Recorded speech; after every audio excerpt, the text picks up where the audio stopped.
So I'm doing a series here on the channel to test the best phones of 2017 in scientific, okay, not that scientific, but sort of scientific tests. And so the first one we're gonna do is speed. For this experiment, I put each device on the same Wi-Fi network, loaded the same apps and games that we're gonna use to kind of represent real world scenario, and also closed all of their open apps. And then opened each app and game one at a time and then lined all of them up so we could see which one opened it faster, slower, by how much, etc. So I chose the phones based on just usage that I've had and other tests that I've done with them.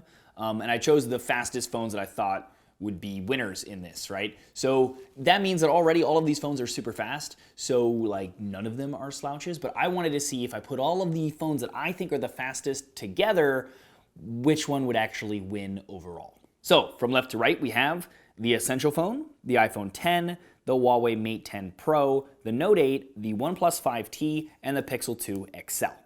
And here we go. So first up, let's try to open Twitter. Ooh, 5T, Pixel 2 XL, and so on, with the iPhone X being last. Weird.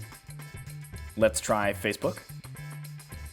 Pixel 2 XL first, Essential next, OnePlus 5T, Note 8, iPhone X, and the Huawei. YouTube. 5T again, Huawei this time, Pixel 2 XL, and so on. Okay, and then let's do Google Maps. Pixel 2 XL is first, followed by the Essential, the OnePlus 5T, and the iPhone was last again. Now let's try Pokemon Go. iPhone is easily first. Then the OnePlus 5T, the Note 8, the Essential, the Huawei, and to my surprise, the Pixel 2 XL is last.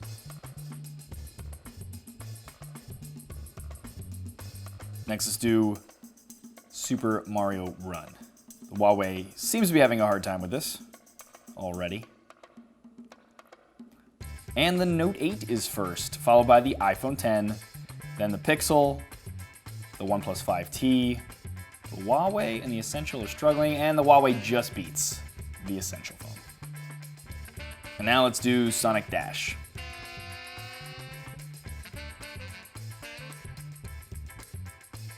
iPhone is first,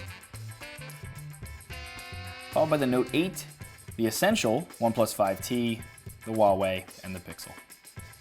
And now for anyone who's curious, even though I don't know it's that relevant to the rest of this test, I figured I'd just throw it in here.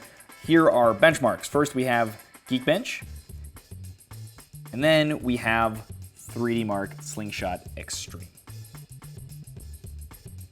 So I was surprised the results were kind of all over the place, but to figure out kind of a winner, what I did was I took all of their places, so first, second, third, fourth, fifth, sixth, and gave them a point for each of those. So first place got 1, second place got 2, third place got 3, etc., and then the person with the lowest score actually ended up winning, if that makes sense. Now if you do that, the OnePlus 5T has 18 points, so it would be first, which I'm not that surprised by, considering it's stock Android that's simply been optimized by OnePlus with a very minimal UI.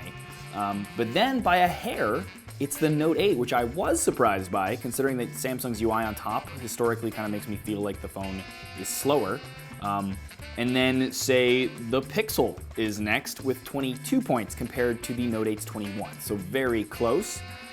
Followed by the iPhone X and Essential phone both getting 27 points, and the Mate 10 Pro ending it out with 31.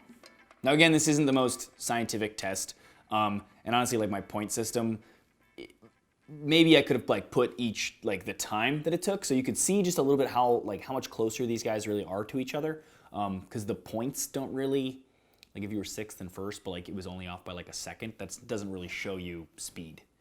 Anyway, but there you go. I found that super interesting and a little surprising. I actually was super surprised by the Note 8 and the Essential phone. I figured it'd be like the 5T, the Essential, and the Pixel and the iPhone kind of just at the top constantly, and then all the other ones below it, but you know, just because like stock Android I assume would be faster, and it feels like for the most part it is, and it was, and this doesn't take into account other things like going through the UI and just swiping and other things. I'm only opening apps, but yeah, that wasn't the case.